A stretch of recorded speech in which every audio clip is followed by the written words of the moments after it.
One of the things that really, worries me, and I think it's important to put this in perspective. Uh, there's just that 1% of the sports people who become champions, but the rest of the 99% who have a dream, who have an aspiration, really don't make it to the top. So, what does it take for the society, for the sports authority to take care of these people, and what needs to be done there? Brilliant, I think, Swami. You reach a very hit a valid point. I'll share the article with you after this call. Gopi, this bothers Gopi all the time. He's saying if I get 100 students into my academy, eventually one may go to become the Olympic champion. But the other 99, hello, you're there? Ah. So the other 99, they leave the sport with the bitter feelings because they feel I fail. So he's more worried about the people who don't make it than the people who make it. So I think we are actually constantly I think counsel them saying play the sport which will make you a better what are you going to do in life later on. While you may not I think become champion, but wherever you go, you can actually become a thing. And now also like now we're trying to create a pathway for them in systems of they can become a sports science, or they can become the fitness trainer, they can become coaches, they can become like counselors themselves.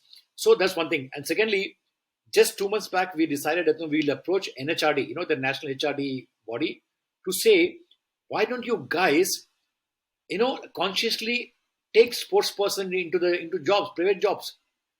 If there are two guys with all equal qualifications, if you have a guy who played sport till a certain level, take that guy because he's bring this additional traits 1, 2, 3, 4. He's a team player. He knows how to overcome challenges. He's disciplined. He's dedicated. So we actually want to I think talk to this NHRD and say like no, consciously take sports persons. Plus now we're also looking at the occasional like for these people. In fact, this was do you know this guy called Mohammad Yunus, Nobel Prize winner from Bangladesh.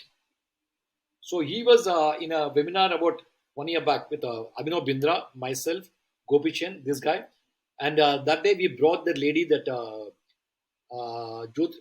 Scindia's sister. She's a Madhya Pradesh minister, Minister of Education. So she took the idea of that. She said, like, no, hereafter, all the students who are training in our academies in Madhya Pradesh or coaches, we will provide them parallelly vocational training. Because they play for 6 hours time. So based on their skill sets, give them the training thing. Maybe some language skills could be like public speaking, could be some vocational thing. So this is something we should I think we should happen. I think there should be a really regular policy as more people come to this sport ecosystem. When they leave, they should have some pathway. They should not feel like shit. I made a mistake by joining sport. Nobody should say that.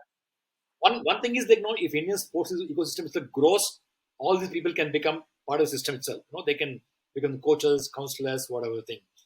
And they can. In fact, now many of them become the entrepreneurs.